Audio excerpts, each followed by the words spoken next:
वही माला रुक्मिणी जी को प्रदान कर दी।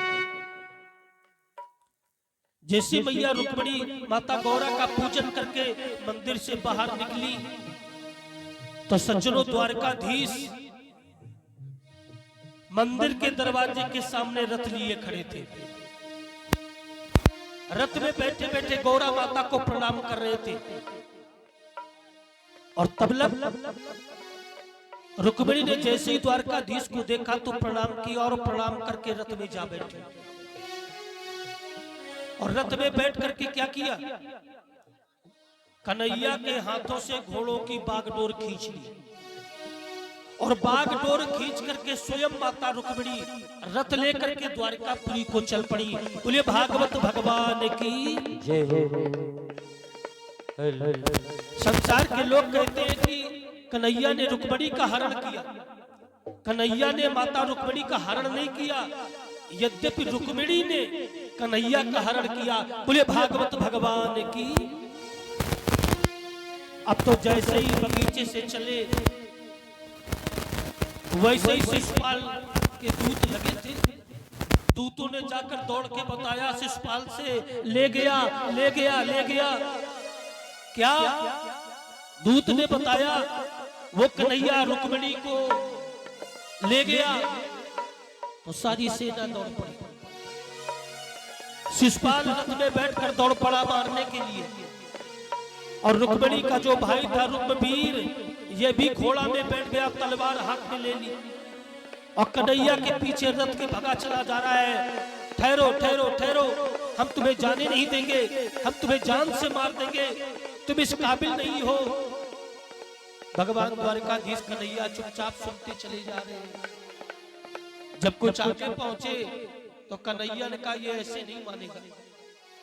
बड़ी लंबी लंबी बातें बोल रहा है, डींग हंक रहा है, वीरता दिखा रहा है। तो भगवान कृष्ण ने जैसे ही उंगली ऊपर उठाई सो सुदर्शन चक्र आ गया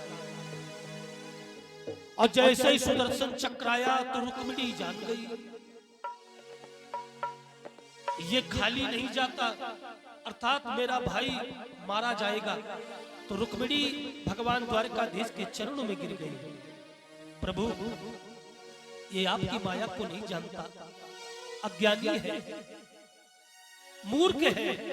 प्रभु मेरा भाई है, आप इसे क्षमा कर दे दीनानाथ, आप इसे क्षमा कर। द्वारकाधीश ने जब रुक्मिणी के आंखों में आंसू देखे तो द्वारकाधीश ने सुदर्शन चक्र को विदा कर दिया। उतर कर रथ से रुक्मिणी के भाई को बांध लिया, हाथ पैर और बांध करके रथ में पीछे डाल दिया, लेकर के चल पड़े। और तब लग दाऊ भैया घर में आए। मैया देवकी से पूछे काहे कन्हैया कहाँ है। मैया ने बताया कि कन्हैया एक ब्राह्मण देवता आए थे कुंदनपुर से, उन्हीं के साथ गए हैं। तो दाऊ भैया जान गए। तो दाऊ भैया सेना सजाकर पीछे से पहुंच गए। रास्ते में कन्हैया मिले। दाऊ भैया ने कहा देखो चिंता न करो, तुम आराम से रुक्मिणी को लेकर जाओ और हम इनको सबको देख के आते हैं। दाऊ भैया ने पूरी सेना को परास्त कर दिया, शिशुपाल को पकड़ लिया, मुंडन करवा दिया, दाढ़ी मुच्छे बनवा दी, कान छिदवा दिए, नाक छेद के नथुनी पहना दी, जामा पैजामा उतार के साड़ी पहना दी और जो डोली रुक्मिणी के लिए लाया था उसी डोली में शिशुपाल को बिठा दिया। और दाऊ भैया ने कहा देखो उतरना नहीं, कहीं सीधे घर जाना, ध्यान देना। शिशुपाल मारे क्रोधाग्नि के, बकता हुआ दाऊ भैया को और कहार डोली लेकर चल पड़े।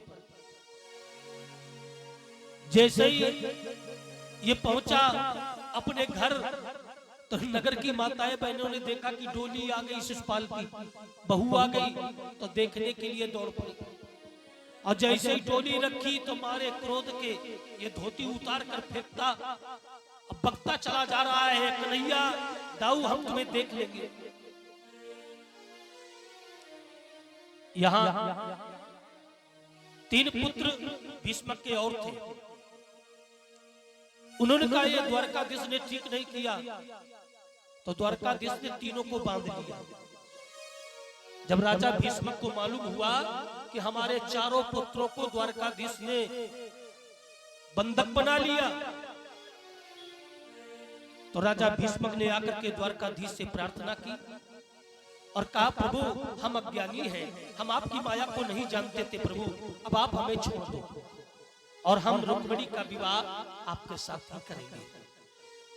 कन्हैया ने रुक्मिणी भीष्मक को प्रदान कर दी।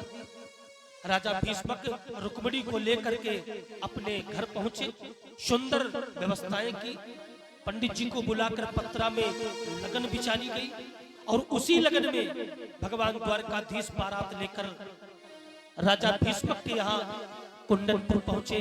कुंडनपुर में बड़ा सुंदर स्वागत राजा भीष्मक ने बारात द्वारकाधीश का किया और आज रुक्मिणी के साथ द्वारकाधीश का सुंदर विवाह शुभारंभ होने जा रहा है। वही मंडप बनाया गया और उसी मंडप में रुक्मिणी का कन्हैया के साथ विवाह हुआ, कन्हैया के साथ रुक्मिणी का विवाह हुआ।